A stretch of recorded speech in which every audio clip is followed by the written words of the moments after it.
This man is Eric Levy, aged 92. I haven't seen him for a little while. He came to Iraq with us as a human shield back in 2003. Eric, why are you here today? Why are we here? Why are we here? Yeah. If you don't know, well, if you don't know, you'll never know. Now, if you don't know, you'll find out soon, I hope. The entire subject and focus of the trial has become, you exposed war crimes and we don't like the way that you did it. Light them all up. Come on, fire.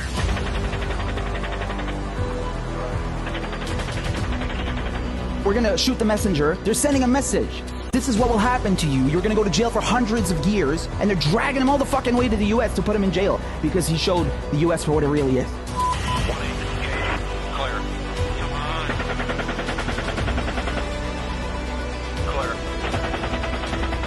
And you claim you're anti-fascist, really? You're anti-tyranny? Yeah, show me, man. Every stage, the law has been abused in order to victimize Julian. He has been silenced. He has been disappeared. Those who committed the war crimes or responsible for those war crimes have not been held accountable. Julian publishes through the courage of Chelsea Manning.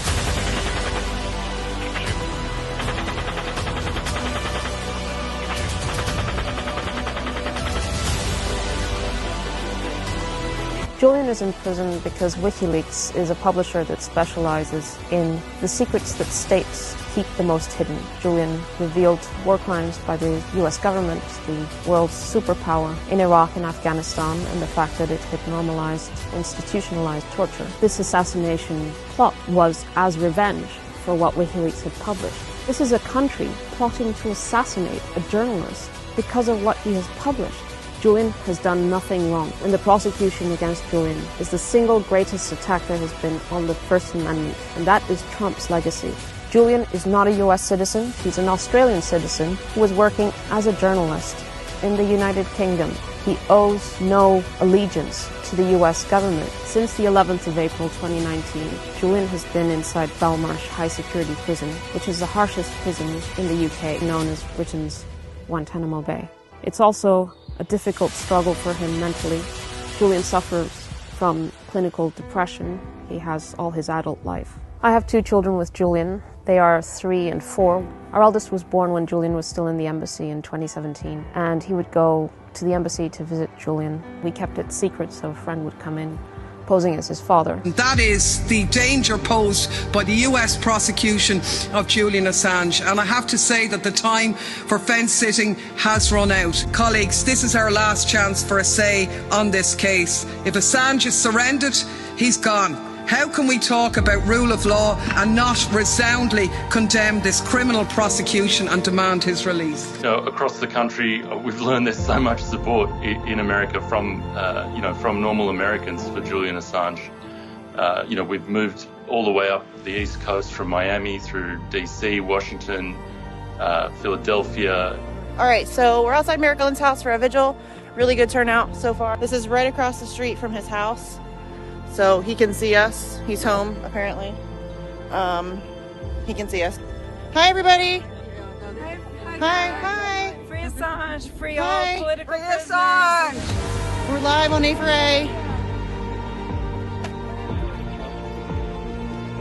Really important thing is that if this goes ahead, if this extradition and persecution of Julian Assange goes ahead, under the auspices of the Espionage Act of 1917, if that goes ahead, then every news outlet, publisher, publication and journalist can face the same prosecution for any comment whatsoever that the United States Department of Justice doesn't really like, or Washington finds obnoxious or not to its taste. I just want to say this. Until Julian Assange is free, none of us are free. The fight for Julian Assange's freedom is the fight for our freedom. The freedom to expose the lies of government. The freedom to expose war crimes. And the freedom to tell the truth. Orwell has been credited as having said journalism is printing something that power doesn't want printed, and everything else is public relations. Well, every day Julian Assange is in prison. That is a mockery of our society's supposed commitment to freedom of speech and freedom of the press. There are so many people here that really care about this case and care about their First Amendment rights. I know we people can. allege that I'm Glory Jones, Dingo, but I'm just an anonymous personality, you know? Yeah, I don't know who Glory Jones is. I've never met Glory Jones.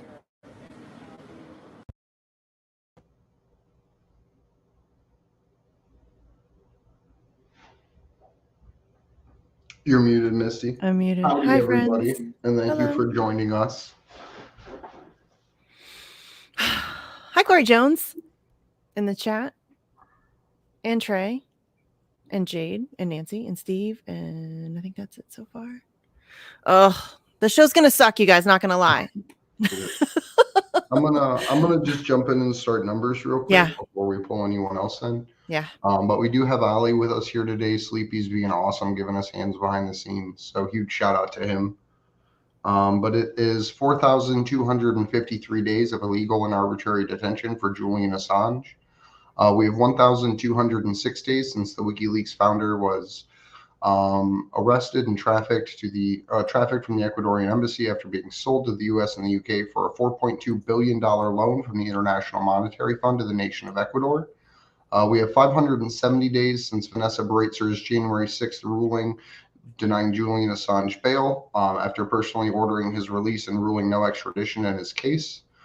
We have 1,801 days of inhumane detention for the Vault 7 whistleblower Joshua Schultz. At least 1,766 of those days has been spent under special administrative measures. We have 1,205 days since the political persecution of Ola Bini started at the hands of the Ecuadorian government. We have 486 days since Daniel Hale pled guilty to a single count under the Espionage Act. 294 of those days have been spent in the Communications Management Unit in the south of Illinois in the penitentiary Marion. We have 211 days of freedom for Craig Murray. We have 380 days of freedom for Reality Winner. We have 838 days of freedom for Chelsea Manning, 588 days of freedom for Jeremy Hammond, and 31 days of freedom for Commander X. How many days of freedom of Craig Murray? It's been like 200 and some? Yeah, 210. Doesn't it feel like so much longer? Yeah. When you said that one, for some reason, that one specifically, I was like, that's all, like, it feels like it's been forever. The one that blew my mind when it clicked to a year, like in a good way, was Reality Winners, because that felt like it was like, that still feels like right there. Yeah. COVID time is weird, though. Let's be real. It is weird. Yeah. Time doesn't work the same way right now. You know what I'm saying? Yeah, it is nuts. Those are a lot of numbers, though. I would like to have more free people numbers. We have some happy numbers. We do. And that list is growing. But really, if you think about it, though, that's depressing, because the only reason that number is growing is because that's that many more people targeted. So, that's not always great. But there are happy numbers. So I guess there is that. I'm very negative. I'm a negative Nancy. Okay, so shall we bring Miss Allie in? Yes. And we can talk about our dear friend Eric. Hi, Allie. Hey guys. Hey everybody. So happy you're here. It sucks it has to be for something like this, but there's nobody better to talk to, right, about Eric than you. And you did that huge 8-hour-long interview with him, and dude had like an amazing life. So how did you even meet Eric? I don't know if we've ever asked you that. Well, I only knew him for 3.5 years because I went over for the hearing, and it was at the end of 2019 when I went over and met Eric then. And then in the February, start of the hearing at Woolwich Crown Court, of course, I was hanging out with Eric outside Westminster Madge for all of the. But the Gilets Jaunes, the yellow vests from France, asked me to do an interview with Eric because they saw him at the hearing at Woolwich, Belmarsh, and said, we got to get this guy on paper. So that's why I did the interviews with him. I started doing, I was interested in him anyway, but I was, jumped at that chance. We started recording the interviews in a park, in Regent's Park, and it's not a great audio track because, but they were using it for writing it for, newspaper anyway. So I didn't think to get a better recording setup. But there were geese flying in the background and papers rustling and people coming up to us and talking and kids on bikes and stuff. But I transcribed it all and they used it. And that's how I started to get to know Eric. And he said, you can't come back to my place and finish it off because it was 8 hours. So we didn't do it all in one day. We did it, over the course of a few days. And in the end, he goes, let's just go back. Come on, you can come back to my place. And so he allowed me to go back there. And that was a hoarder's paradise. Yeah, his place was literally the history, the archived history of his activism, his life in activism, made everywhere, every I single love that. surface What a was collection. covered. Yeah, it was an amazing collection, but it was also hard to habit. I remember sitting on his little, I had to sit perched outside on this little sort of it was like a little French balcony. It was a pretty cool apartment.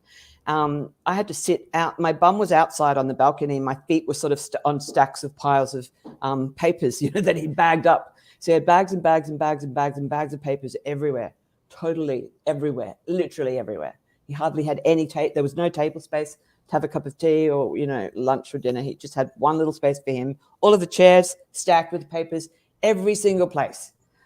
And when I left, I thought, man, I got to help you out here, to sort of rearrange your papers and get things get your place, in a better situation. So that was a project that we ended up doing, and I got a few people on board to help me, TJ and Anna and Wendy from Phoenix. She was over at the time, so we all did it, and another lady, we all did it, like painting, and we just did a quick reno, those sort of home makeover shows. It was like that. And when Wendy and I archived all the papers in those boxes, those file boxes that come out, they expand out. And so we got it all sort of sorted, and he was really, really happy because he felt like he was living in a hotel then. That's what he wanted to do. He wanted to live in a hotel where you could just go out all day and do activism. And when you came back at night, they'd have your bed made up for you, and you'd have your dinner and go to bed, and then get up, do it all again. Get up at noon. He didn't get up real early, and do it all again. Yeah, he lived for it. He had every flyer of anything that he'd ever been to, and amazing stuff. And now there's a man called Hugh Goodacre who was that Eric did in his will, named in his will as a person who can digitally. Eric didn't know it's going to be digitally archived, but to archive his material. So that's going to be archived digitally for posterity, and he's doing that at the moment as we speak. Yeah. So that's how I met him, and that's how I sort of got involved. And he's always been involved with the Assange campaign, though. He was outside the Ecuadorian embassy. Before that, he was doing when they were trying to extradite, when Spain was trying to extradite the Chilean murderer Augusto Pinochet. That Eric was there outside the luxury villa in Virginia Waters, where all the people who were protesting, against Pinochet would go, and they would witness Margaret Thatcher going in there with a bottle of whiskey and having tea with Pinochet. You know? And so he was about from outside the embassy from the start. Eric was, So I've got a Chilean friend who was there with him, and she said, he was involved in so much, though. I mean, he was also involved for the fight for Palestine. He went to Iraq and was a human shield. This is like a 70-year, ish year, a life of activism, and that's being able to have all that evidence. And all of that historical, you know what I mean? Like, that's just, seriously, I'm glad that you got it all cleaned up and organized. Museum worthy, in my opinion. Like, there should be not like a museum of Eric, in the world, but a nice little storefront that you could walk in and see the history of what this man has done to change the world. What he's seen. He was very active his whole life. And how cool is that? He went to Palestine 5 times. And he also spent 10 years outside Parliament in Westminster with an activist who is an anti-Iraq war activist. Brian Hoare, sorry. And so he went to Palestine 5 times, guarding houses, etc. And in his own words, I spent 2 months picking olives. I went to East Jerusalem guarding houses of Palestinians. I got arrested and jailed in Palestine once when I was 80 on my 3rd visit to Palestine. the third time, the third time I went with the International Brigade Solidarity Movement, ISM, just after doing the Human Shield in Iraq. That time was when Rachel Corrie, who'd been with the Human Shields in Iraq, also was killed by a bulldozer while trying to stop house demolitions in Rafah, south of the Gaza Strip. And also Tom Herndl, a British photography student, was killed escorting children in Gaza. Eric literally stood in the, the doorways of homes guarding them. Well. I mean, that's what I'm saying. This wasn't this again, just a legit in the streets activist. Like that like real old the person we saw in like the opening video and all that, that's like pales in comparison to like who he was throughout all this time. Like someone that was willing to just throw himself into fire basically. For 70 years ish. Again, like that's what I'm saying. Somebody needs to make this man's life into a documentary. Somebody needs to do that. I mean, seriously, just the things that he's seen and the work that he's done. I think that would be a great movie. I wish I had those skills. I do not. No, we do know people, so yeah, that's possible. I mean, the work of Stefan Sivanovic, who interviewed him early days. There's a thread. I need to get it. And I'll throw it in the chat for everybody. It's a really good thread. He also went to Cuba to help the revolution. And he was working on farms there and people helping people out. He went as part of the Delgado Brigade to help the Cuban state for 2 weeks, visiting schools and hospitals. And it went with the left-wing organization called Fight Racism, Fight Imperialism. And so then,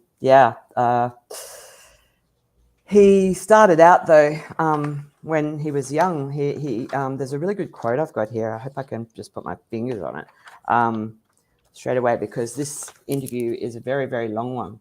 He just wanted to be a good guy. He just wanted to be. He had a motivation from a very young age to do the right thing and be a good guy, and that was the main thread of his activism. Trying to be a good guy, trying to do the right thing, and that's why he really identified with all you guys, all of us in the Assange movement, because that's one thing we have in common. I don't know if you've noticed, but Eric definitely knew that, and he was rapt when Misty, when you gave him props, on your show so many times, and you came on the little podcast that we did with him, because it wasn't always great, and I got to say that although Eric died basically of a hospital sepsis, your body can decay and die, so it was a natural thing. The lockdown did affect him a lot, and he was actually suicidal at one point, because he did his amazing arrest. Okay, that was deliberate. He used the photo of Eric when he's outside the Westminster Magistrate Court, when Julian was denied bail after winning the extradition case, and Eric was arrested. That day, the police were chasing us around again, like they did at the Old Bailey. That footage of us from the Old Bailey, was incredible harassment by police all day, and you were lucky if you could get away from them as they approached you, so they didn't give you the warning, next time if I see you here you'll be arrested, kind of thing. So we were running away all day from them saying that, so that we wouldn't get arrested. But outside the Westminster Maj that day they did it as well, and Eric threw down his, went, right, this is it. This is when I'm going to do it. And he just went and he did the passive resistance, right? Which is what Julian did outside when he was dragged out of the embassy illegally, kidnapped by the Metropolitan Police and flung into Belmarsh. Julian did that as a technique that Eric knew well. It's you don't fight, you don't do any violence, but you don't just give in like that. And they literally have to drag you, you don't go willingly into the police arms. So that was that beautiful photograph of him with his little eco bag over his arm, and they were sort of more or less moving him like inch by inch, And after that, he kind of, the whole lockdown thing, it really dawned on him that it was going to mean that his activism life was curtailed to a large degree. He had a woman downstairs who was telling him to wear a mask all the time and really harassing him in his flat, the downstairs flat.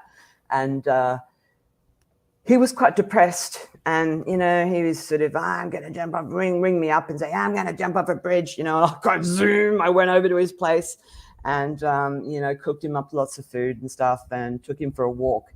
And the move back for him, the way back for him was, I said, come on, man, let's just go for a walk. And I did some Assange graffiti in an alleyway, and he looked at it and he was like, he was walking around like a teenager, like a scowling teenager, kicking dirt, walking down the street.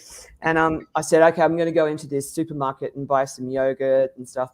So I went into to buy some yogurt, and I forgot that he didn't like flavored yogurt, and I bought peach yogurt. And so when I came back out into the street where he was waiting for me on the footpath, he goes, yeah, I don't like flavored yogurt. And I went, oh my God, I remember you don't like flavored yogurt.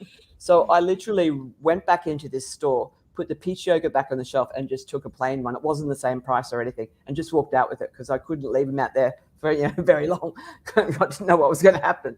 Anyway, when I got out with the yogurt, there's two young guys stopped. And they go, you're the guy, man, you're the guy. And he goes, I'm going to ring my friend. And Eric's going, what are you talking about, And it's going, you're the guy that got arrested for Assange outside Westminster Magistrate. And he went, you recognize me? And they went, yeah, man, do you mind if we ring up a friend and put you on FaceTime and blah?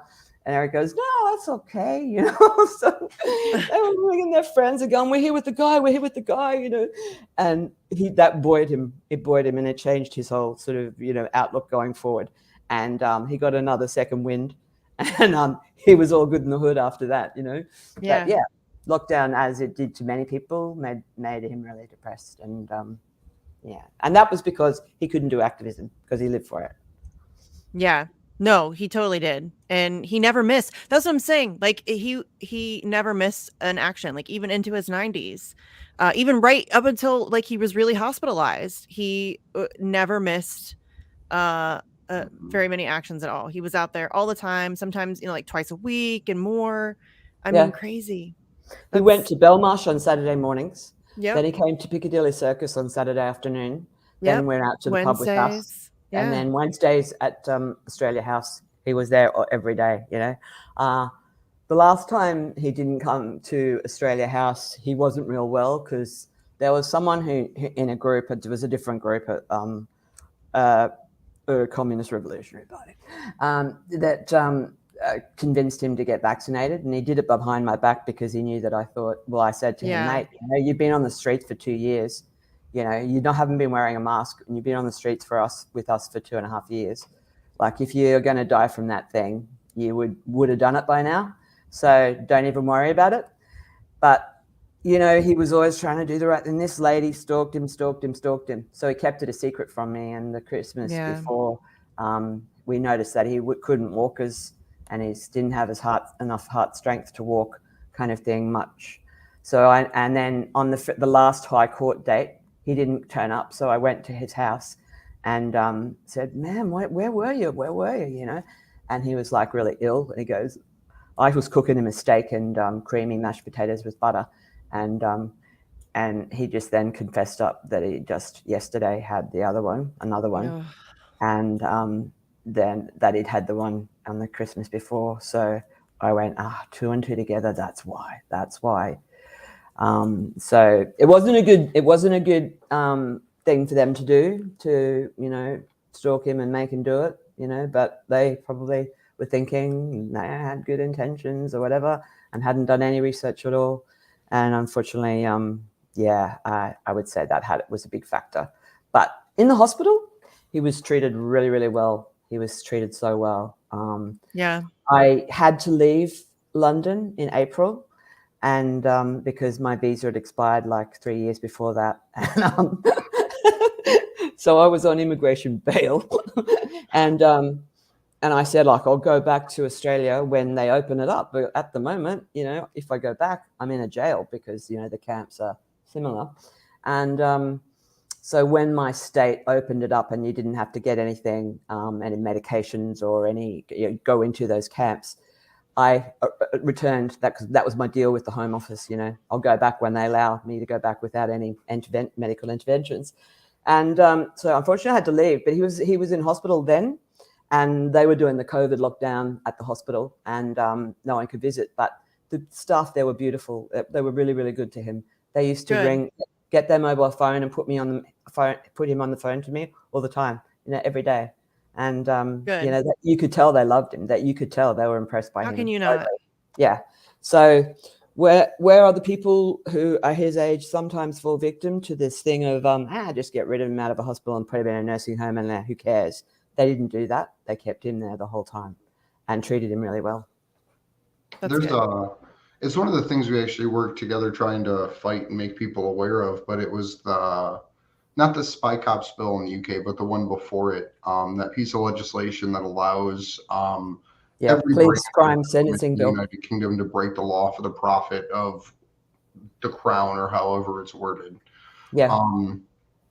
I just think that makes it really scary for health situations in the United Kingdom, because it's literally like legal euthanasia, where if a doctor says, it's going to cost the taxpayer less just to terminate him, let's just do it that way.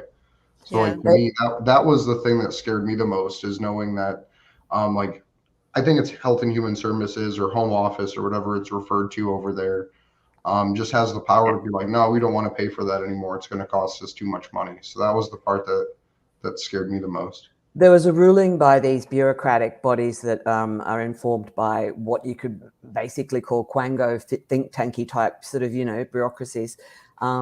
They sort of, they're communitarian type in style of what, for the common good, they'll say, but one of the rulings they made recently and one of the orders they made recently, this wasn't the government as such, it was just these bodies that advise the governments, said that within 100 days, up till September, they had to get rid of what they called bed blockers, which is what, a very, very callous term they use for old people who aren't really well enough to go home, or they haven't got a place for them to be discharged to.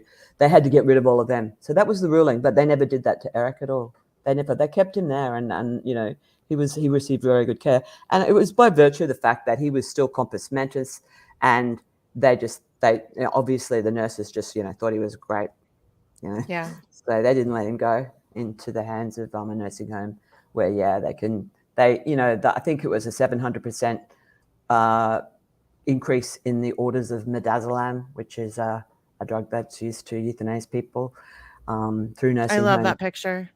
Yes, and he actually said, so what he said about the lockdown and how he felt.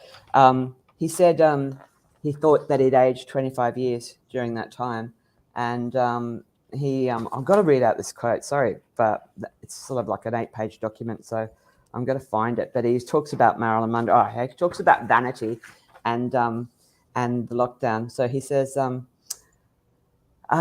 he's talking about being hard of hearing, and if you spoke slowly and with volume, he could understand. He goes, "I'm like a person at 25. I haven't changed. I can accept with this lockdown. I looked at myself in the mirror. I have a picture of myself when I was on the swimming team, and I'm pretty much the same physique. But this lockdown has got me down because I'm used to being active, swimming, skiing, everything. I don't like to exercise because to me, exercise is vanity for men. And sometimes it's true also for women. But I'm glad to see it because women used to be told, well, you're born with what you have. The first woman who actually exercised in a gym was Marilyn Monroe. She thought her arms were a bit weak, so she lifted some weights. I've always hated this idea of bodybuilding for men. My hero physically, I wanted to look like him, was Johnny Weissmuller, who played Tarzan. Big shoulders, small waist, but not the big bulges that Schwarzenegger has. I don't like that. The idea of going to a gym to make my arms bigger by lifting, that's vanity. When I'm swimming, I'm not thinking of doing it to look good.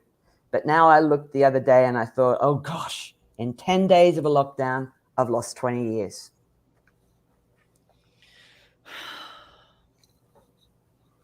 So, yeah. Yeah. Yes, it was that way for a lot of people. The lockdown thing pissed me off so hard. I probably shouldn't talk about this stuff. I don't know. Are they still real weird about talking about it on YouTube? Fuck YouTube. It doesn't matter. It does. Yeah, fuck you. I mean, seriously, I'm so over the. I should be allowed to talk about whatever the fuck I want. But yeah, it's that whole thing was so obviously stupid. Designed to kill us. Yes, I mean. What and then now people are like, oh, I can't believe that there's been this, what are they trying to call it, learning delay or learning pause or whatever. No, that's the kids lost learning. Like we lost so much. Schools still make teachers not show their face when they read books to toddlers. Like babies went to like like their little and like people's that's when you're learning. I mean, it's so stupid and bad. It really is just so stupid and bad. Yeah. Lloyd said there's vigils here titled "Fuck the CIA." You really don't need to hold back. That's fair. And really, I don't even get. I'm done caring. I really am. Whatever. Shut us down. I guess. Anybody who stands for that is not your friend. Anybody who isn't fighting back against that, what the fuck, dude? Really? Yeah. It's very strange to me that I have to convince people that that's bad. No, Max Blumenthal did a really good podcast the other day with Christian Parenti on the lockdown left, and you know how they were hoodwinked, by the psyop. So yeah. Yeah, I mean that's what it's designed to do. It's hard not to get angry though. You know. No. You know. Can we play some the videos we have, Eric? Yes, please. We can do that. All right. So which one do we want to play first?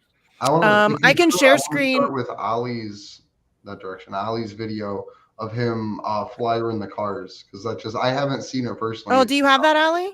I have it. Oh, okay. You have it. Okay. I put it on, but it was David. Yeah, Simpson. I wouldn't downloaded it. It's David Simpson's video. Yeah, he did that one.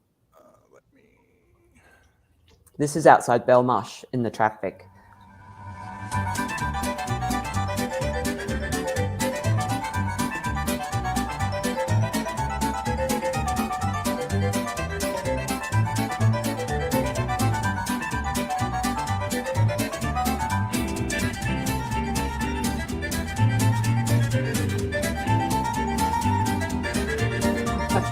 Good stuff.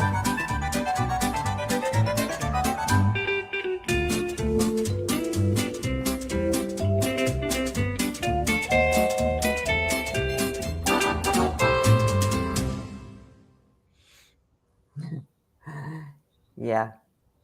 So David did that one. Eric would not wear a yellow vest when he was outside. People wanted him to wear, a safety yellow vest. Until he got a gilet jaunes extra, like a one with the gilet jaunes, Assange silhouette, etc. on the back. He would wear that one, but not just not just a normal. That's very Eric, isn't it? That's very Eric. Yeah. Hold on, I can play this. Is this the right one? Which one? I might have grabbed it. The one. There was two I sent you from Twitter, I think. I've got the one that has like a kind of greenish background at the start. Hold on, let me see.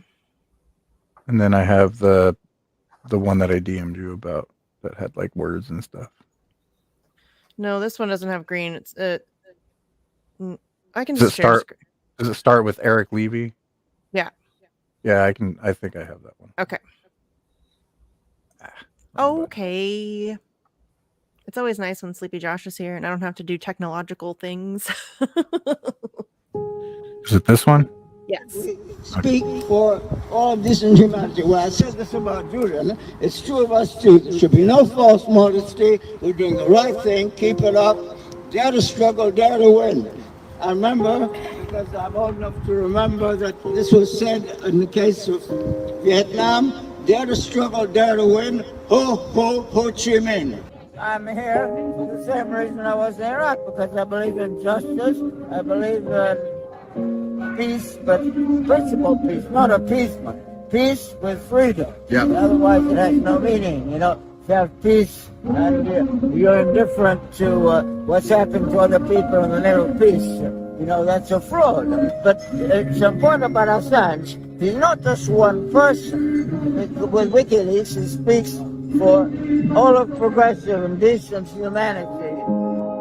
You're responsible and socially accountable. And that's what we should all be.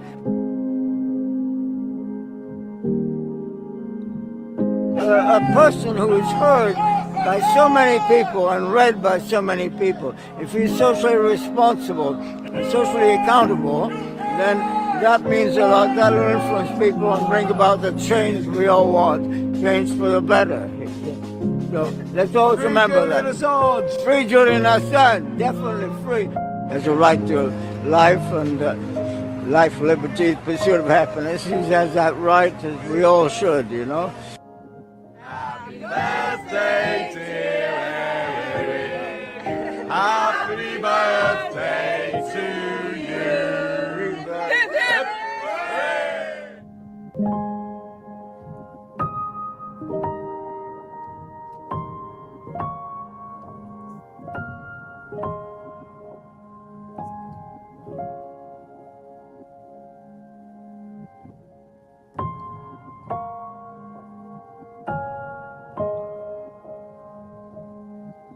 Sooner or later, truth will prevail.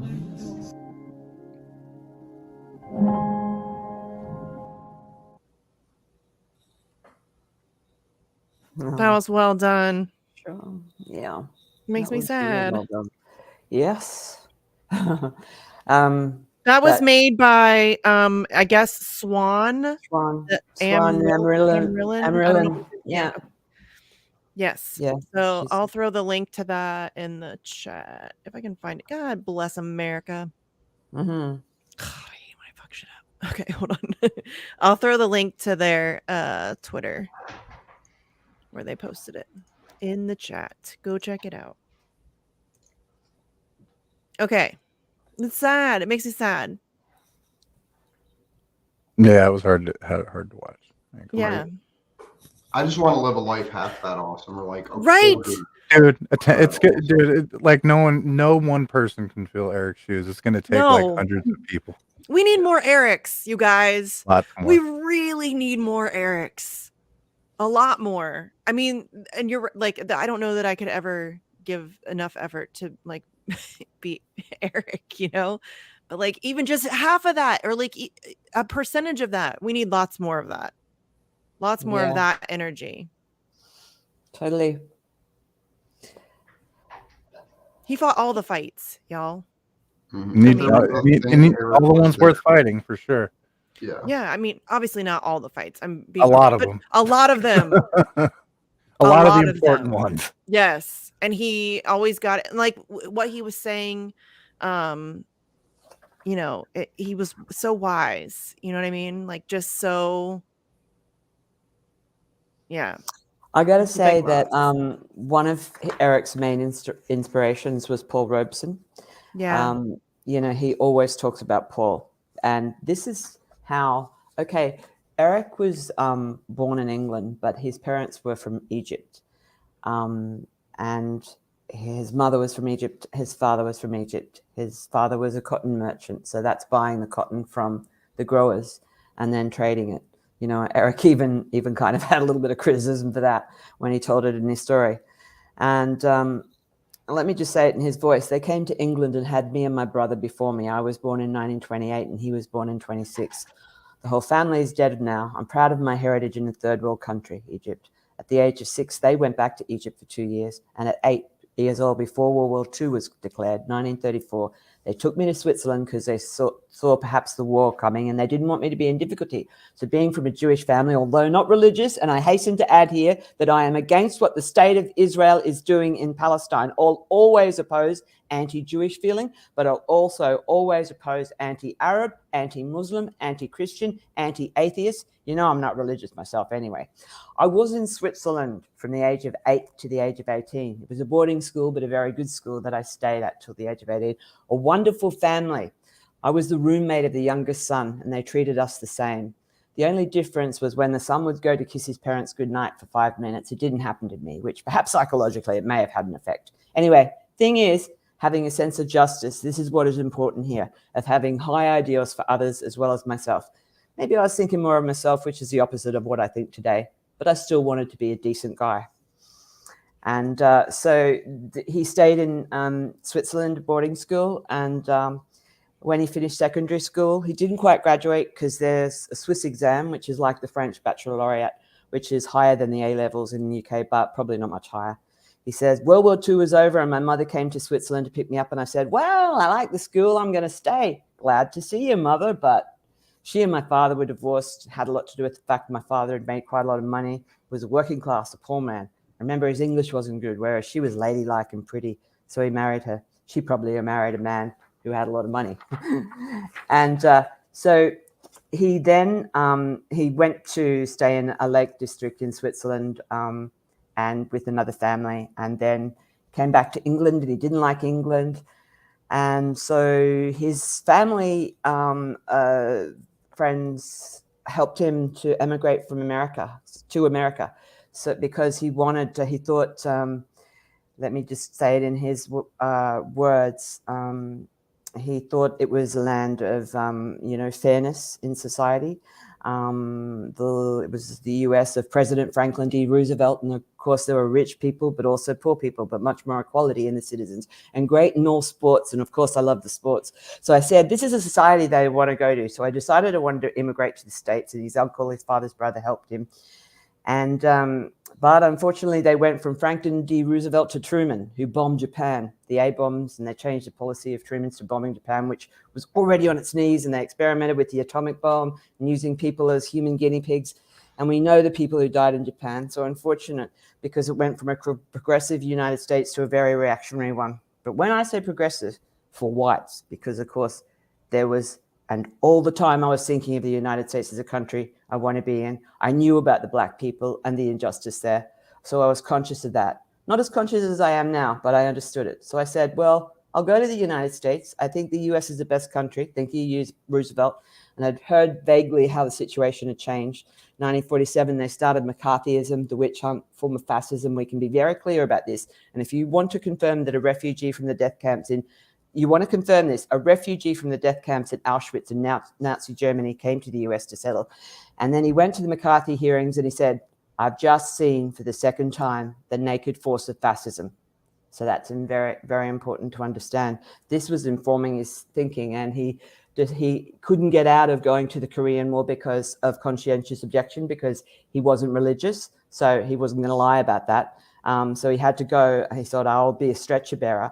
And fortunately, he did not have to fight. But this is where, in his little storyline, he comes to Paul Robeson. I've always loved music. At 8 years old, I started playing the violin for 4 years. The school moved. I couldn't play anymore. But when I heard Paul Robeson's voice, I said, that is the most beautiful voice, the voice of humanity. I would say the voice of God, although I'm not religious.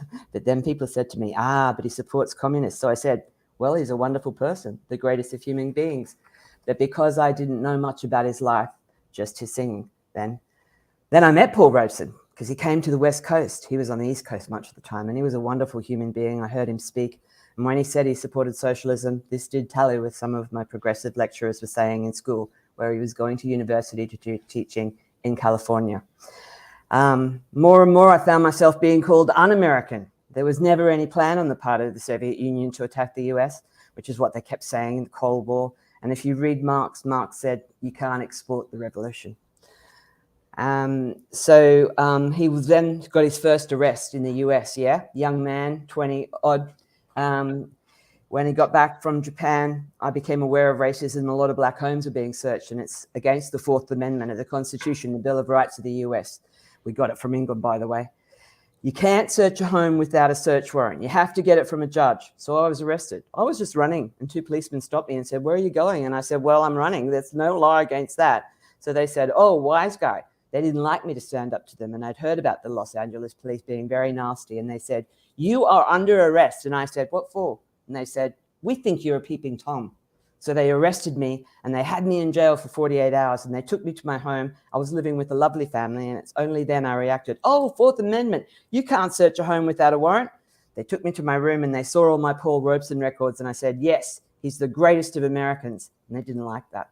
I challenged them that they could not search without a warrant, and they took me back to jail. I was released from jail. They took the handcuffs off, but then the two guys came across and put handcuffs on me again and said, we're going to investigate you.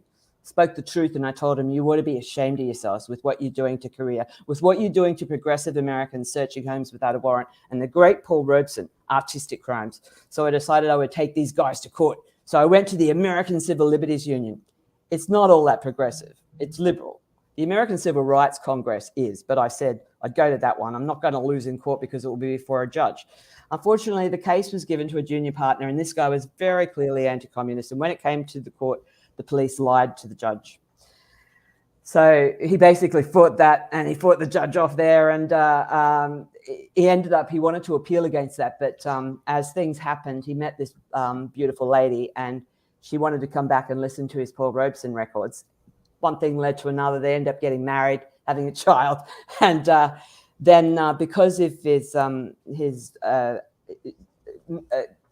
affinity with Paul Robeson and the activists, he got in with the people who were in the progressive Pan-African Congress states.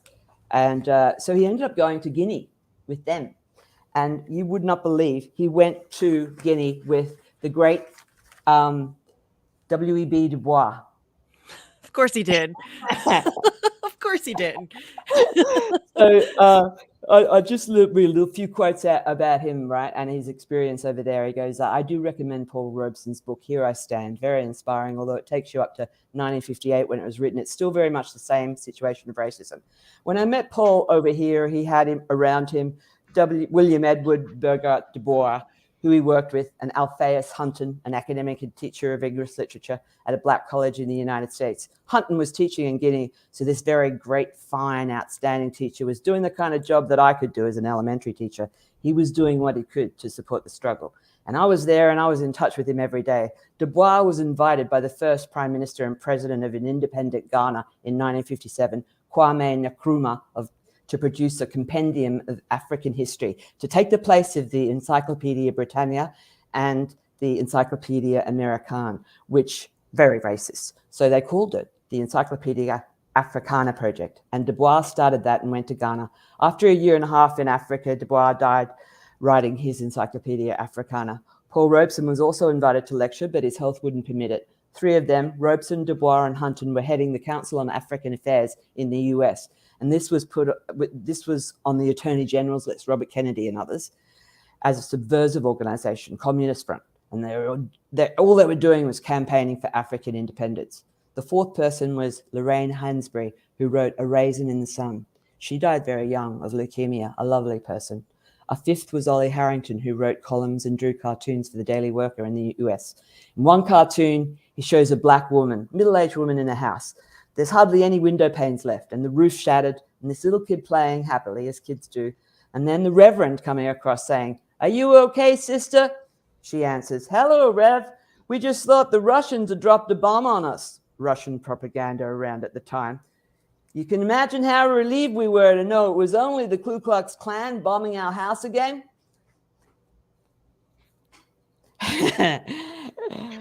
And Eric, this is Eric. I'm reading in Eric's voice. And then also a black kid in the United States was asked, "What's a fitting punishment for Hitler?" And he said, "Make him black and send him to Mississippi." They didn't fall for the propaganda, but there was a saying among African American workers, "To the burden of being black, don't add the burden of being red." Which is, I thought I wanted to read that out because it's, his formation, was there in the States with all of the progressive movements. And that's where he formed his political heart and soul, and where he took his life from then on. That was so influenced by those people, and that's why Paul Robeson was a huge influence on him. And I know that, people don't know who Paul Robeson is. If you want to know more, get his book, Here I Stand. But he was a great progressive artist as well, you know. Yes. And Eric got to meet him, and he got to meet all these famous people. I remember meeting. That's what I'm saying, though. Like we were just like, what a life, dude. Seriously, like I mean, just the people that he's like. I mean, I don't mean this to be he's like the Forrest Gump of activism, and I don't mean that. I mean because he's met so many people. You know what I mean? Like he just happened to be in the right place at the right time to meet like the coolest people on earth. He did, and he met Sartre and Simone de Beauvoir. And people like that at the Sorbonne in France. Like, I mean, seriously, that's GTFO. I mean, he did. How cool! Right? What a cool life. After Switzerland, he was going to go to Canada with his mates from boarding school, right? And it didn't turn out because he went and he was working in they weren't going to do farming in Canada, but so because they wanted to work as like proper working class folk. And so they did some, in France, they did some practice farming work. And then one of the other guy that was meant to go with them turned up, and he said they saw that we had dirt in our hair. And so he said, nah, I'm not going farming in Canada. You got dirt in your hair. So the trip was actually called off. And he hung around, he was in France. And he didn't want to ask his mum for money. So he used to live on a bottle of milk and an egg every day. That's what he used to drink and eat. And then people were offering him jobs here and there. He worked in underground caves as a tourist attraction manager, and where there were stalactites and stalagmites, and there was a boat. And he was hopeless at sweeping up. He wanted to be one of the workers and sweep the floors and do that, but he wasn't good with a broom. So they made him the manager. He was so honest. He'd tell exactly what happened. I can't really work a broom, so but I wanted to be with the workers kind of thing. Yeah, he's It's so funny. But I have to get going, Ali. I want to thank you so much for waking up super early. No, you're fine. You can stay if you can stay. Andrew just has to go. Yeah, no, you're good. I have to go personally. Yeah. I'm gonna hang out for a little bit because we have some other stuff I want to play through and stuff. Yeah. But yeah, Andrew just got to go. So yeah, I got to bounce. Thank you so much. Bye. Andrew, do jazz hands for me, please. Jazz Andrew. Jazz Andrew. See you guys later. See ya. I love Jazz Andrew. Seriously, it's pretty epic every time. So the clip I have of our old A4A episode and all the protests. Well, there's also that other video. Where's that? Yeah, that one is like 20 minutes, so we should just play that. No. I'm talking about the one that starts off the boycott Israel picture. Do you have that one? I can share screen it if you don't. Hold on. It's 5 minutes, but it's that was another video. Yeah, I have it. Yeah, you do have that. Okay, that's a good one too, because that shows like another, not just the Assange stuff that he did. Because I know that like kind of later in his life, he was known as an Assange guy, and he absolutely was an Assange guy. But again, like Josh said earlier, that's just like a tiny little sliver of what this dude has been about his whole life. So, like Ali said, he has like a whole collection of stuff from when he's literally all the things he's fought for, all the things. That's what it feels like so much. All right, so here we go. All right, we are honored to call Eric Levy our brother and comrade. We knew him as a passionate campaigner for justice. He played a prominent part in our campaigns since 2014. As an ardent anti-Zionist Jew, he was particularly dedicated to the cause of Palestine. He had visited Palestine and seen firsthand how Israeli apartheid was destroying Palestinian lives, how the indigenous Palestinians were being ethnically cleansed from their land to make way for white European colonists. He was at the forefront of our campaigns for Palestinian rights, including the campaigns against G4S and HP, for complicity in torture of children. Arafat Jaradat, a 30-year-old Palestinian father of 2 young children, died on September 23rd after being savagely tortured for 5 days by Israel's secret police, Shin Bet. Adidas and Puma for complicity in ethnic cleansing and illegal settlements. De Beers for peddling Israeli blood diamonds. The human rights violations their blood diamonds are bankrolling is not limited to Africa. Today, De Beers is bankrolling apartheid in Palestine. And the campaign for the release of Palestinian political prisoners tortured in Israeli dungeons. Last year, in 2018, 3,255 Palestinian children were abducted and caged by Israel. That's one Palestinian child taken from their family every 3 hours. Shocking. But he was not limited to one cause.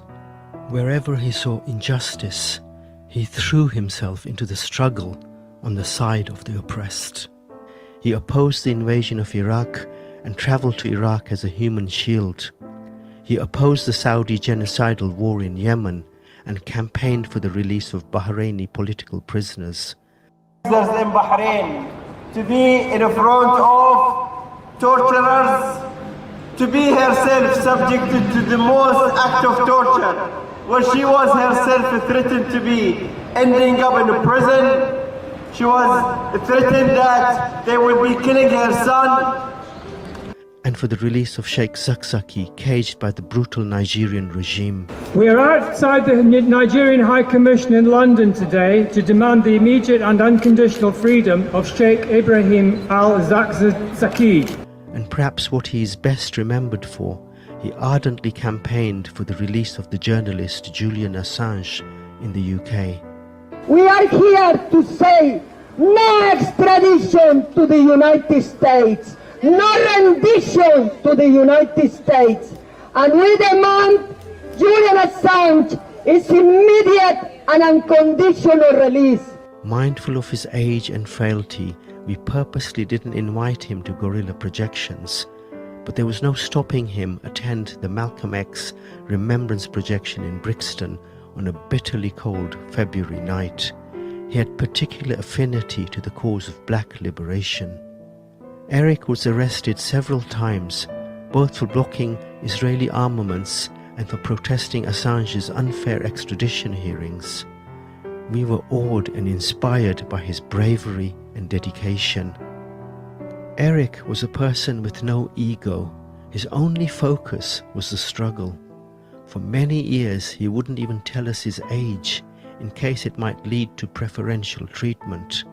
Although he was a person of very modest means, yet he would refuse even the smallest of gifts unless everyone was receiving it. He was a very caring person, always looking out for the more vulnerable members. Eric was particularly mindful that indigenous voices in the struggle were allowed to flourish. We were truly privileged to have known Eric. His dream was to continue the struggle for justice till his last breath. In fulfilling his dream, in his death at age 94, he has shown us how to live a life worth living, an inspiration for generations to come. We will miss you, Eric.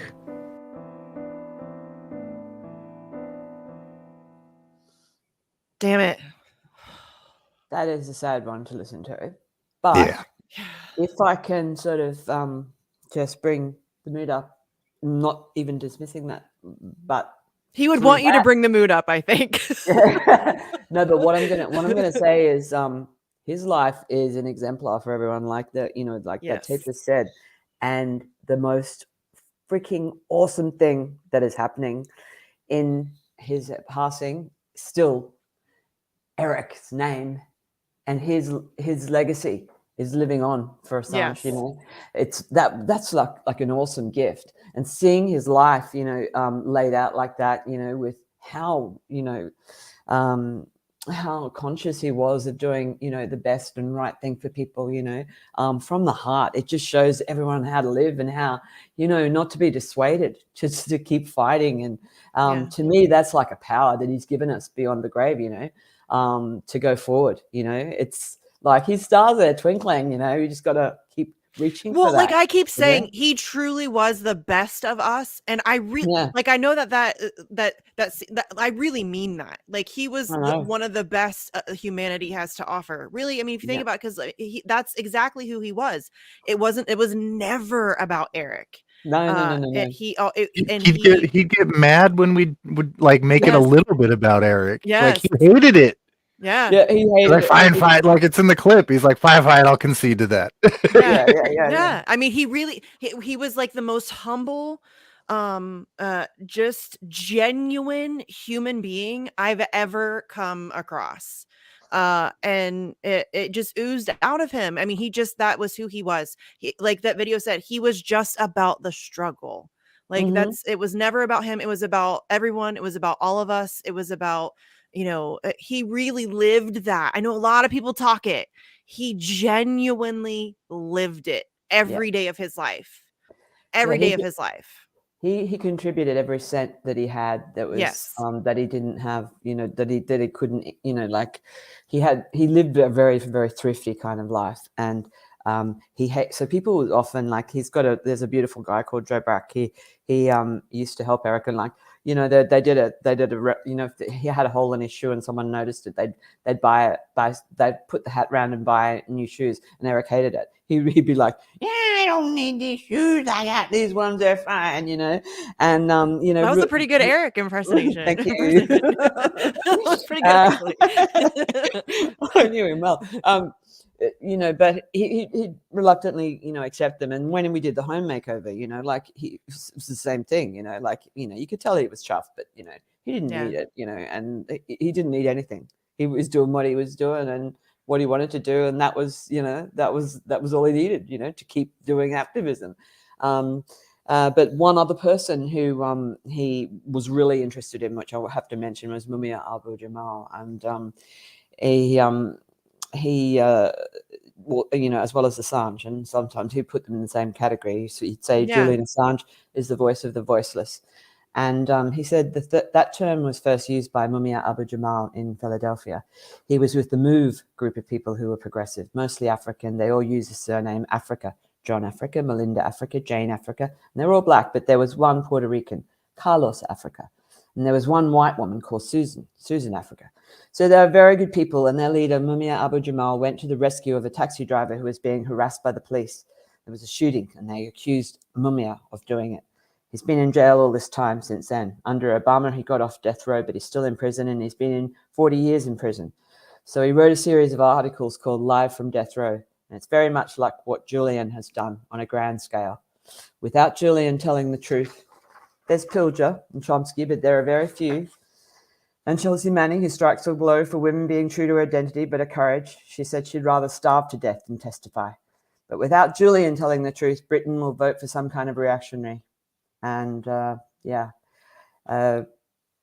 people should mobilize the importance of Julian to the world because we need the truth. And that was Eric, that's quote Eric, unquote. And that's true. Still true of this day. And it's something that I was in the Canberra for Converge on Canberra.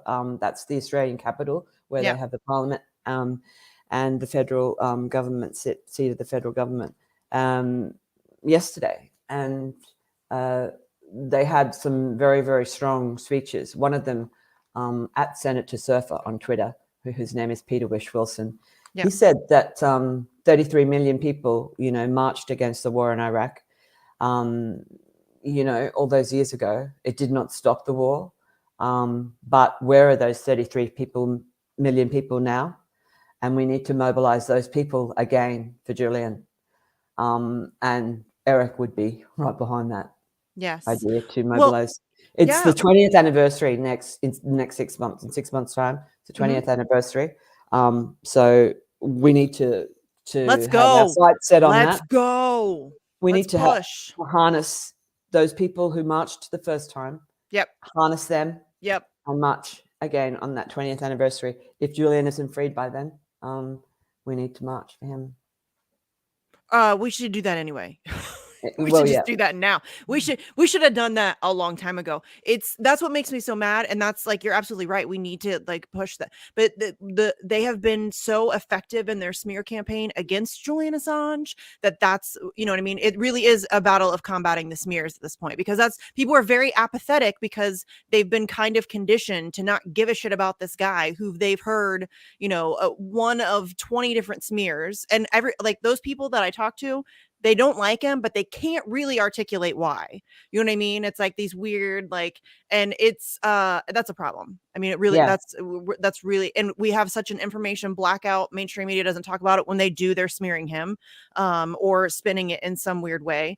Independent media, it's hard to even get independent media to talk about it. Honestly, there are those who will do it. And I'm not going to start a list, because every time I do, I forget somebody and then I feel bad.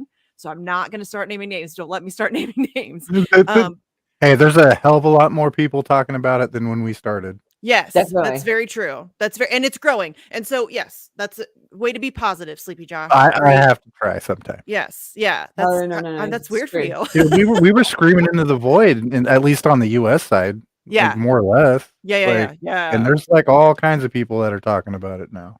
I don't like a lot of the people, but I don't care if I can agree with them on that. Yeah. I don't care if I don't have to be your friend. Oh no, dude, that is so fucking okay. I'm gonna rant about this for just a second, because it's really been getting on my nerves, in particular, a lot lately. This whole I have to be best buds with somebody in order to work with them on an issue that I care about. I don't give a fuck. I do not care. I don't care if you're an asshole. I don't care if you're somebody that I can't stand. If I find you disgusting and deplorable and despicable and all of those horrible, I don't give a shit. If you want to help me get a thing done that I want to get done, welcome aboard. I don't care. Like, we don't have to be best buds. I'm not going on vacation with you. My kids aren't having play dates with you. We're not like in the same book club. Like, it's fucking weird that people think you have to agree with somebody 100% of the time to work. I don't give a shit. It's a psyop, though. Yeah, I know, but so many people fall into that. Like, I don't care. I care about Palestine. I don't care if you're like a deplorable douchebag and you want to help free Palestine. Okay, great. You know what I mean? Like, it's so frustrating, you guys. That is the psyop that we have to overcome. And that is a very important thing to say. In our own meetings and everywhere, you have to be able to have a discussion and be able to disagree, but still be friends afterwards, even. That's the other side of it. Yeah. Or not. You don't have to be friends, even. Like, you just have to treat people civilly, as long as somebody's not, like, communicate. Yes. Yes. Yeah. It's like work. You don't like all the people you work with, but you fucking work with them. Well, it's like, okay, this is a really big problem on the American quote unquote left. And in particular, like something like the truckers movement is a great example of this. Or like a strike, they'll support a strike. And then I'm thinking in my head, okay, so do you support all of the employees on strike, including those who voted for Trump?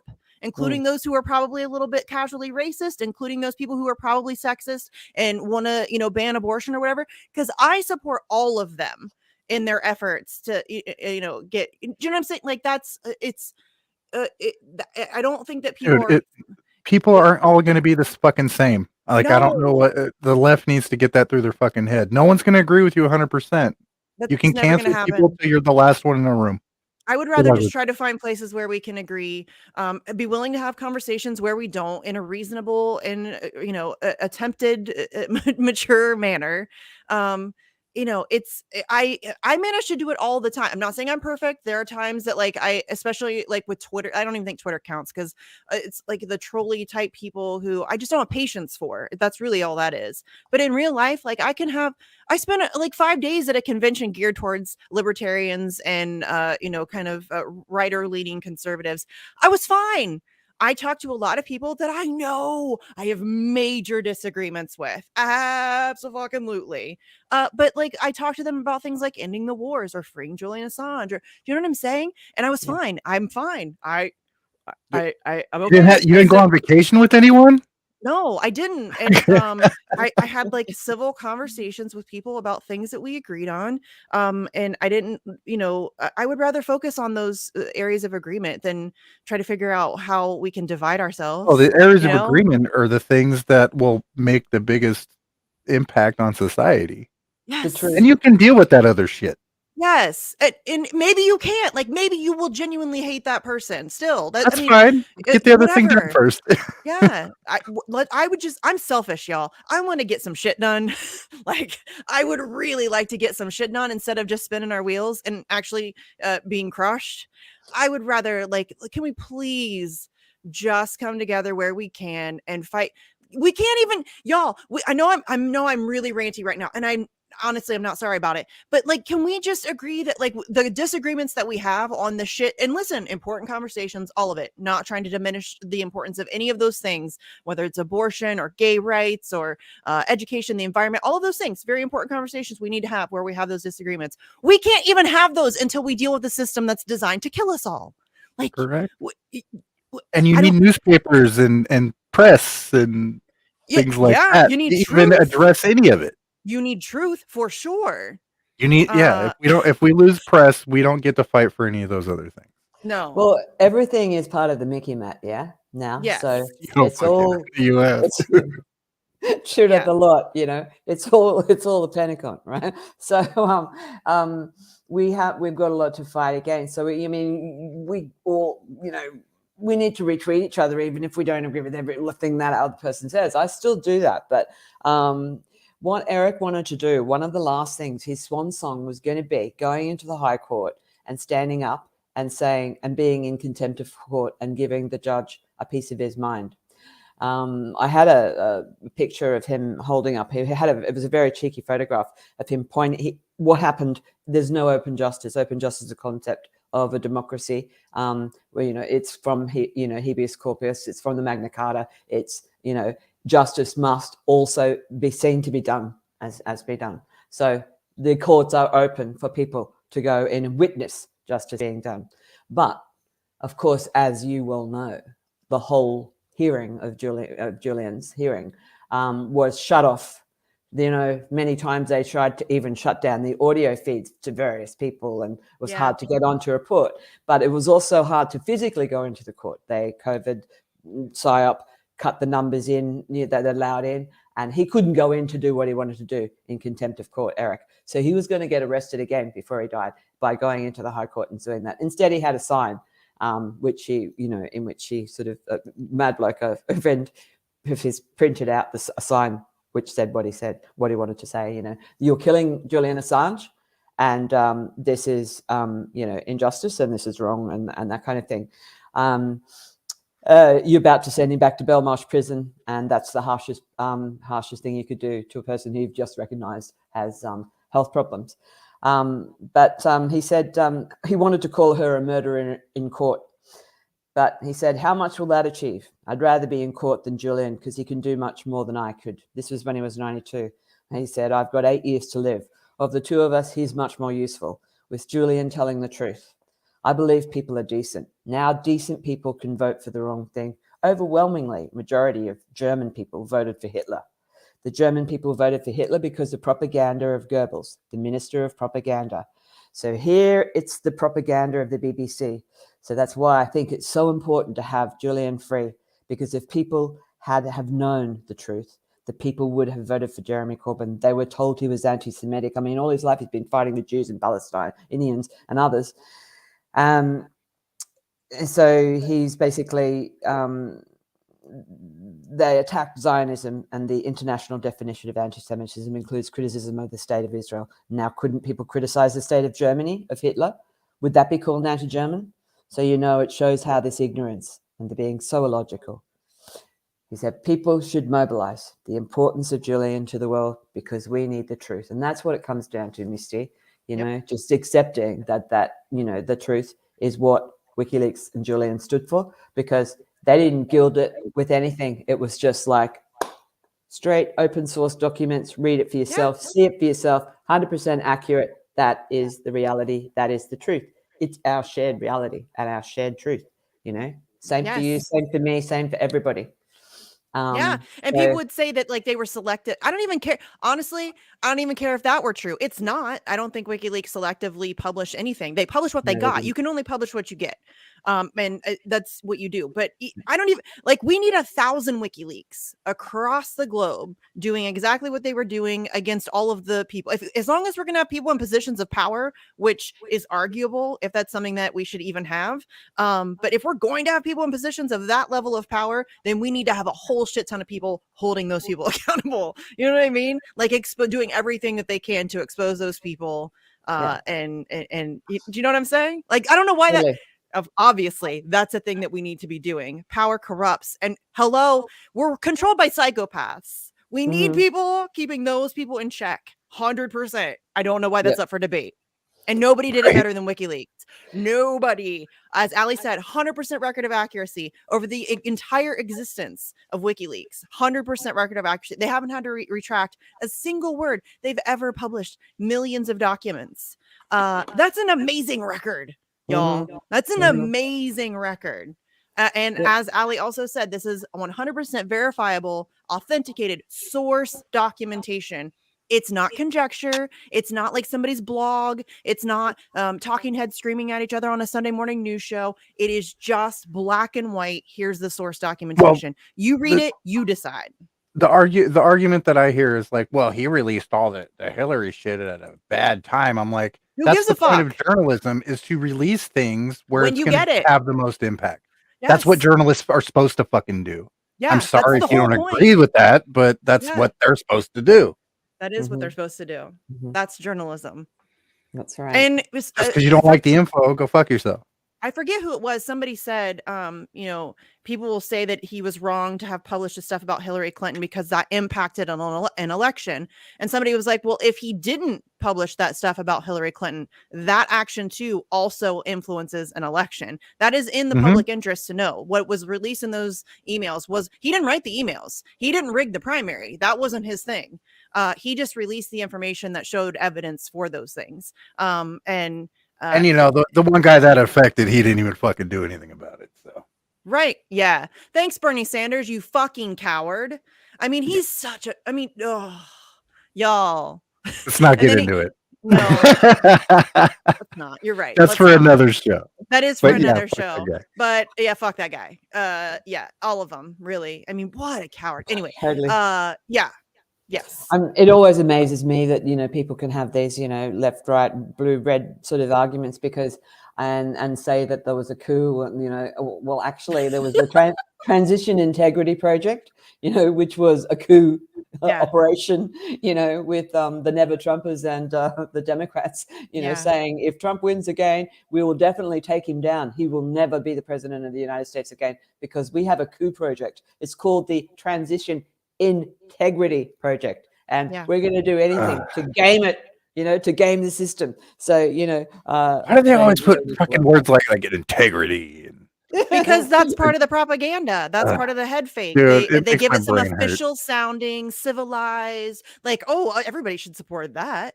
That's what they do. It's part of the game, and it's 1984 ridiculous. is not an instruction manual, Hillary. Yeah, God damn it! God bless you, Gordon Dimmick. Yeah. I mean, seriously, though, that is part of the game, 100%. And it's very effective, unfortunately. We need to get Gordon on again. Yes, please. I'll start coming more, and he can come. No, because this time's bad for him because he's in the UK. So we can do a special one. We can do like a Saturday. Yeah, we could do like a Saturday maybe, or Sunday. I could get him on for like a special. Hang out. I need to do a bitch too. Honestly, I need it. Yes. Yeah. When have you had your last bitch? It's been a while. It's been a minute. I need another one. Your PeerTube site is sad. It needs some content. I need a bitch. Like, honestly, I need to just go off about a whole bunch of things. I'll come. Like, all right, schedule it, and I'll even. Maybe come we can do that tomorrow or Sunday. Yeah, let's do it. Let's do it. Let's just do it. Okay, is tomorrow or Sunday better for you? Tomorrow. My kid will be here Sunday. Tomorrow. Okay. What time? Afternoon my time would be perfect. So like after 3 my time. Let's do like 9, like 7? Not after 9 your time. After 9 in the morning. What? What'd you say? After what time? Oh no. Afternoon? You're 3 hours afternoon behind my me, right? time. So I'm 3 hours. I'm 3 hours back from you. Yeah, so 3 p.m. Which later Yeah, we're gonna yeah, do yeah. evening. You want to do like Yeah. 7, maybe? That'd be perfect. Or that would be like, is that 4 your time? Yes. Every show turns into a production meeting. Whatever. Every single one. I know time zones give me a headache. Oh. And like Since I've trying to been book back here, globally. Oh yeah, globally is a nightmare. It's Alex in Hills is good at theory, it. in a few months, I'll be in your time zone or close to it. Yay. Come to I'm Ohio. probably not going to Ohio because the housing market there sucks. But I'll be a couple states over. That's still too far. I'm Ohio would looking be at Illinois. cool. I'm looking at Illinois. It's not far. That's like 6 hours. Houses are like half the price. Really? Yeah, it's Ohio crazy. was great for a while. You missed out. Yeah, I did. You did. Ohio was good for a while. How's the general economy and for Shit. It's fucked. It's shit. It's fucked. Like food it's and stuff fucked. is crazy. Food is crazy. Gas is still crazy, even though they're trying to pretend like, oh, look, we brought it down some. Yeah, but you raised it like you know what I mean? Like that's We dropped still, it 30 cents after we raised it $3. Okay. Yeah, like that's not. I don't call that a win for the people. Sorry. No. Yeah, they're really good at trying to spin it that way, though. Yeah, it's shit, Allie. It's shit. It's But we have bad. plenty of money to send to Ukraine. We have Exactly. plenty of money to send. It's fine. Don't worry about it. Homelessness is Dude, going imagine crazy. all the shit we would know about fucking Ukraine if Assange was out. Right. Not just Ukraine, but a number of things. I say that all the time. What would we know? What would we know if Julian Assange were free? What would we know? The And COVID shit. not even just The list is, it makes me sad. This is why we need like thousands of WikiLeaks. we need thousands of WikiLeaks. We They can't just genuinely take one need thousands. fucking down and have us neutered, dude. It's fucked. No, we need to. Everybody need become a WikiLeaks, y'all. I don't Everyone know become what a that journalist. means, but I'm do it. serious. Yeah. If you see something in the fucking community that's wrong, document that shit and take video. Yes. Everyone needs to do that shit in mass. Yeah, just get the receipts and put it in Dropbox somewhere, and Just be do like whatever. Yeah. Whatever. We need more. If you're in We a need more position to leak accountability. something, leak it. Leak that shit. I know it's scary. I don't know. Maybe I shouldn't be giving that advice because I can't. I don't know if I would personally have that level of courage. I get it. I mean, that's I don't considering know, at this point, like I'm so I don't give a fuck. I think I'd do it. I don't know. I have kids, so that's a tough one for me because they'll come for your family. True. They will come for your family.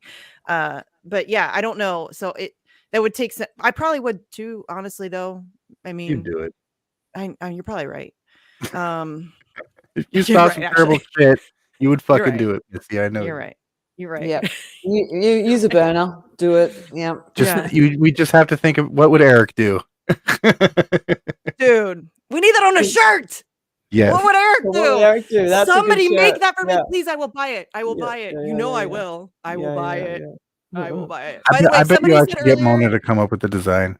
Please, Mona. She was watching earlier, I think. I'm really terrible at the chat, y'all. So hi, chat. I'm really terrible. Yeah, I don't have anything opened. I don't have I'm on a computer that I have nothing logged in. Fine. I think they know by now. It's not, I don't mean to be like I'm ignoring you. I just get really involved in the conversation that like listening to Allie tell all these great stories about Eric and I see you in the chat and I want to say hi, but then like I'm listening to Allie and then it's not, I'm really not ignoring you. But like, hi Jade, hi Deborah, hi Lady Alex and Lucky and Dave and Ghost Start. And I'm missing people because I'm still, you guys are, I love you. I'm just really bad at the chat, y'all. I'm really bad at all of this, really. I don't know. I'm really bad at I have a hard enough chat, keeping track of one self-promotion. thing. Like my brain's too all over the place. Yes, it's a problem. Yeah. Just say thanks to you guys for doing this because it's important that we, he's just such a significant figure. Yes. And he's Allie, it's global. Like the Eric is global. Like I saw Germany tweet out a tribute to him and somebody else, like it really is global. And that honestly, as like just unbelievably sad that I am that he's gone. I'm like it makes me feel, I don't know, happy, very happy to see him activism after he died. That's fucking amazing. How cool are you? too, dude. Like I want to be like half that cool. If I'm half that cool, I will feel like I did something with my life. You know what I'm saying? Like I think everybody should know about Eric. You know what I mean? We need more Erics. Everybody should know about Eric. Oh, when my daughter's here this coming week, she's gonna learn who the fuck Eric is.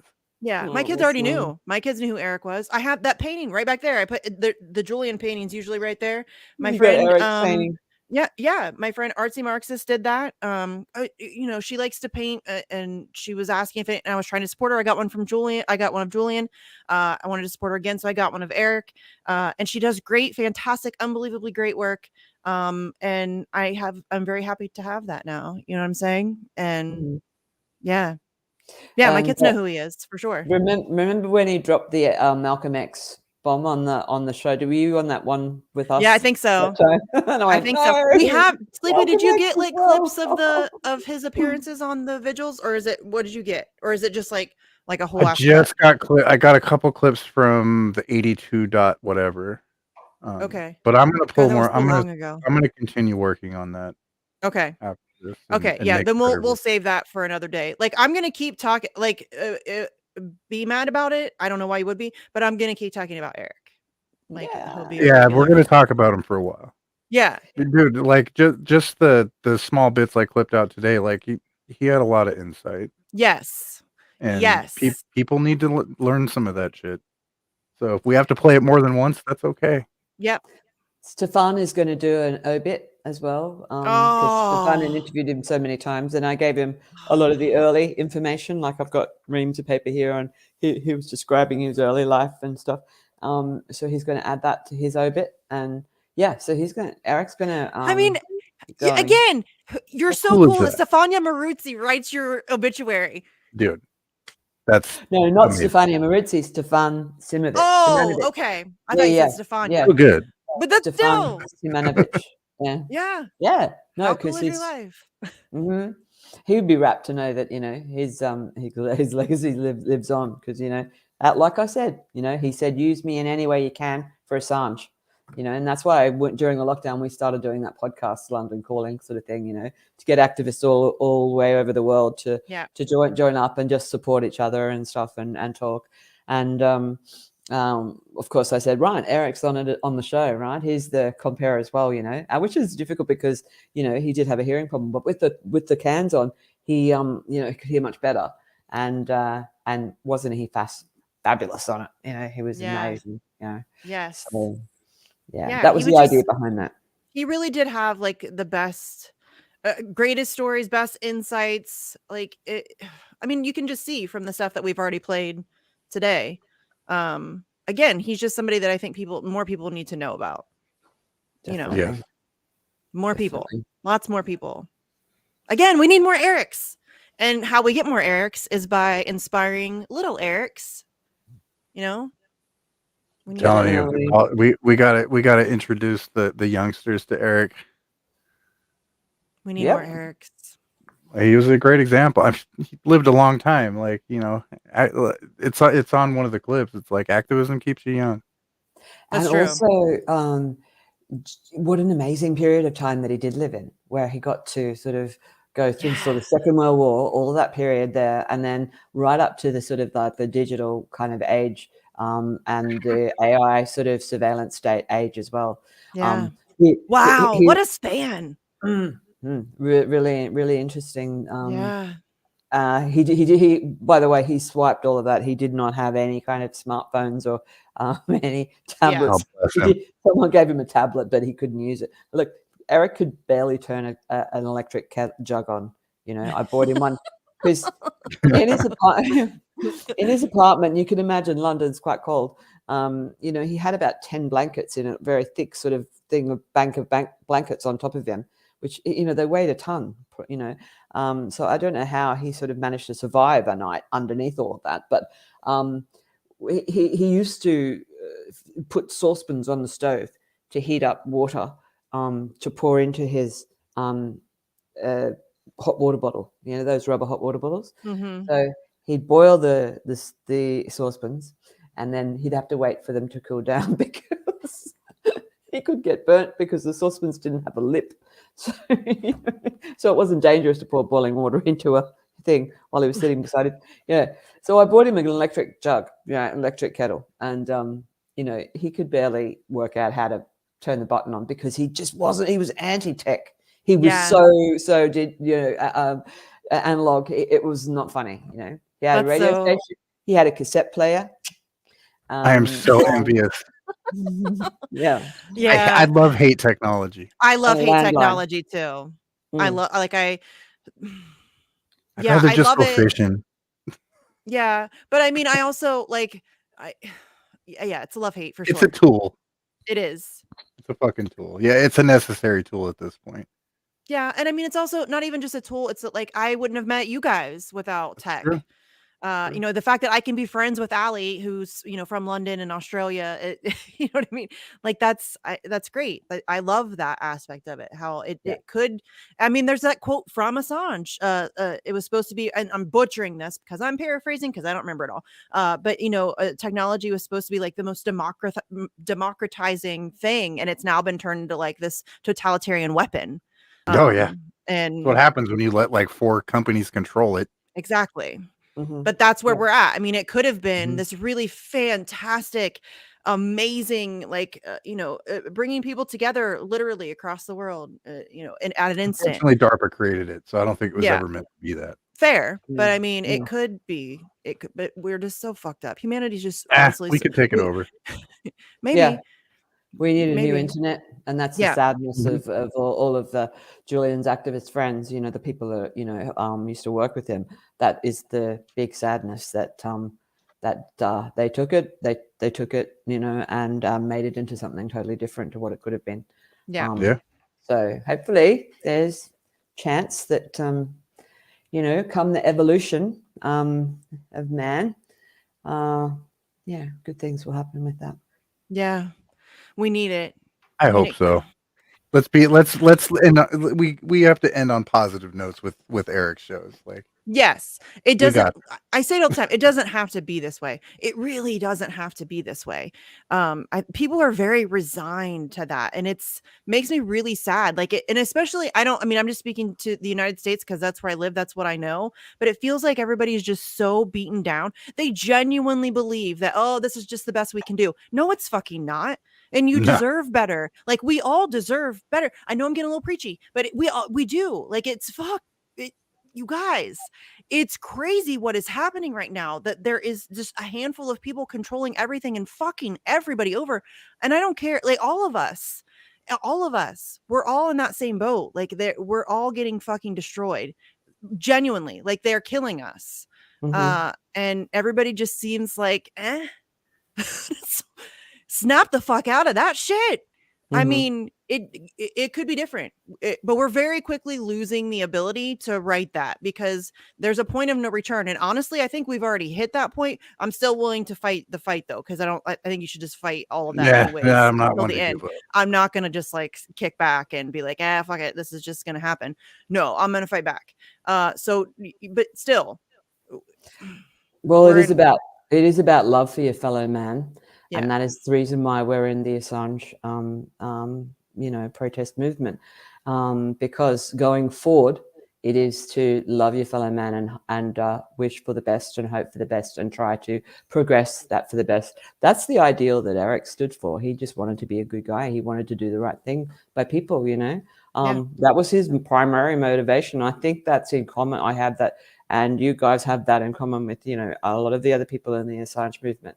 That is crystallizing now and going forward to treat each other with respect and to respect Julian's rights and everything is just at the it's the core principle. That's why we're fighting for his life. We're fighting for our own lives as well, and it's a heart based. It's a pure kind of motivation. It's not. We are all Assange. It's not just a slogan. That's it is right. not just a slogan. We are, yeah. And people will give it too, and they'll say that sounds culty. But what those people don't I don't either. But it's not about Assange. That when we say we are all Assange, this is not just about Assange. That's what that means. We're not. It's not. He's not a cult figure. This is about all of us, y'all. This is coming for all. I don't know too many cult leaders that release war crimes, info about war crimes. Right? It's not a thing. No.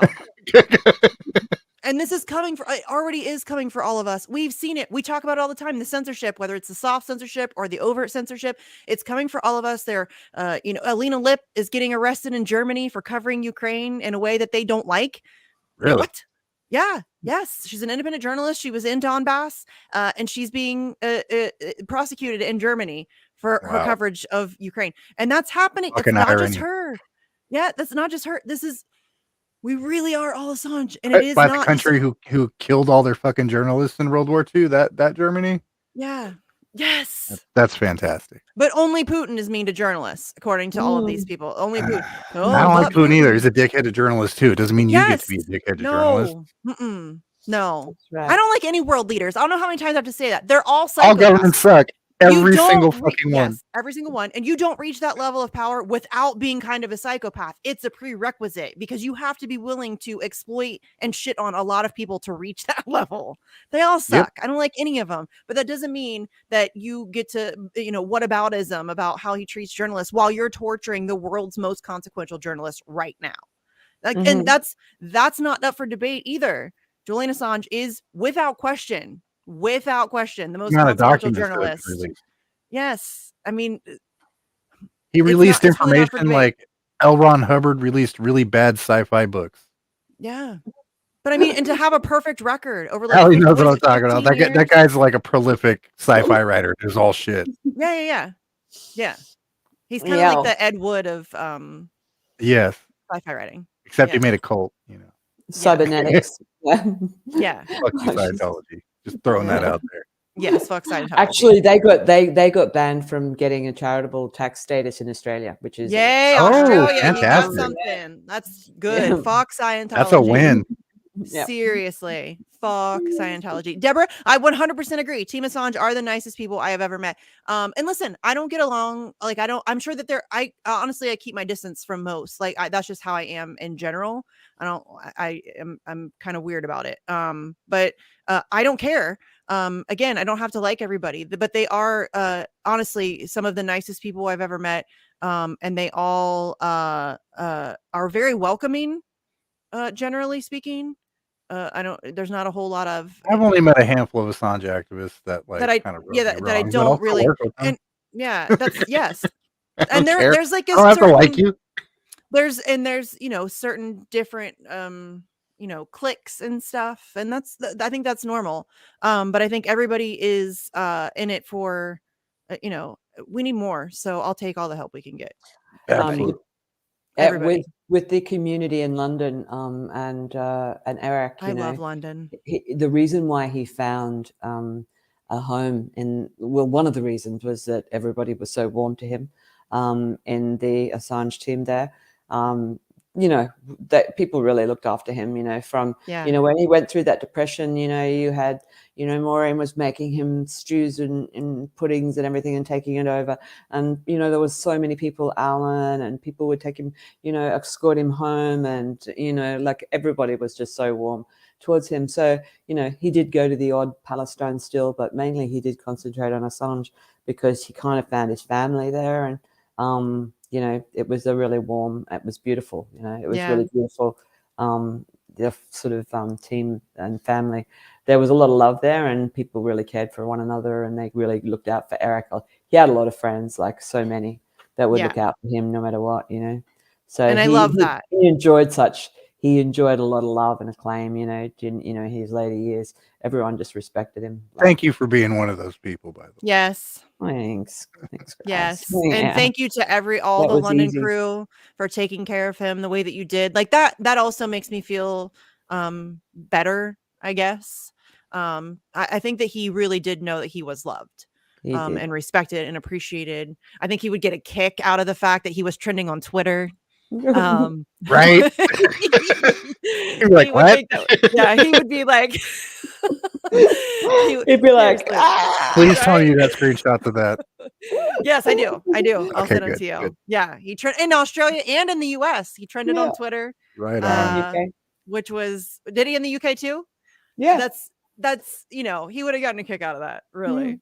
I Yeah. think he would have gotten a kick out of that. He would have, and as Still Ali working for said, Assange. he would have gotten a kick out of the fact that he was still, in his death, was still useful to Assange. Still working for Assange. Still fighting. He's still fighting. Dude is still fighting. He's even in his death. And, you know, when my friends Clara and Philip went to see him when he got into hospital, they took some Assange masks up and they said, "Oh, do you want to?" I wasn't really happy with some of the photos that people put in his hospital because he got very skinny. But it was early doors when they went. They went and she said, "Oh, you know, he's totally there. He's totally with it. He's totally gets it." So they put their Assange mask on. He just went straight, sticks his little resist little hand up, straight away. Yeah, he definitely Eric. still. He knew he still had, the power, his faculties and everything like that. And he used to say, well, it's when you get old, it's not like you lose your memory. It's just that you got so many more things to remember, What a great way to put it. Right? Oh, do you see what I mean? Like, he's so profound, just like. And he wasn't even trying to be. No, that's just the way he saw the world. That's just the way he sees it. And it's just so we need more Erics. Beautiful. Yes, we need more Erics. We really do, you guys. If I could wish one thing on the world. Training your kids to be Erics. Yes. Or at least, kind of Eric. I know that's a high standard, but just a little bit of Eric. We need just 10%. I'll take 10%. If everybody had a little bit of Eric, yeah. I mean, that would be fantastic. Yeah. I think that would be excellent. If just everybody had a little bit of Eric. I mean, I'm striving for the 10%. Yeah. Even that's a high standard. It is. Doing this is going to help because it'll give a lot of people ideas. Yeah. Be more and like I said, Ali, I'm not going to shut up about it. I'm going to keep send me more stories. If you want to come on, we can have like a regular Let's Talk About Eric segment. 100%. Yeah. I mean, you did that I'll 8-hour leave long the Dropbox interview. up if people want to keep throwing stuff up there. Yeah, there's the Dropbox. I'll retweet it. So you can go to my Twitter and put stuff in the Dropbox. Where we can have like a whole, like every week we can have like a, some amazing little Eric story. Or it's not over yet, Eric. You're still here. Nope. I mean, what did he say? We're gonna stretch that shit out. Sooner or later, the truth will prevail. That's right. Yeah. And when it does, then he can rest properly. Yes. And I really, Ali, I was really hoping he would live long enough to see Julian free. I was really hoping that we could do it before. Listen, he was 94. We all knew it was coming, right? Yeah. And so in the back of my head, I was always like, come on. We have to do this before Eric leaves. We have to do it. And I'm really sad that we didn't get to. But how cool will that be? When we get there. Be fantastic. Yeah, no, definitely. It is a shame that he didn't live to see it, but obviously he's still working. So, he's got a role there to play still, which is awesome. I think it's great. I think it's fantastic. And of course, we've had our tears and we've had so many. We probably have a lot more. But this show has been. I cried so many times going through those videos. Like, I ain't gonna lie.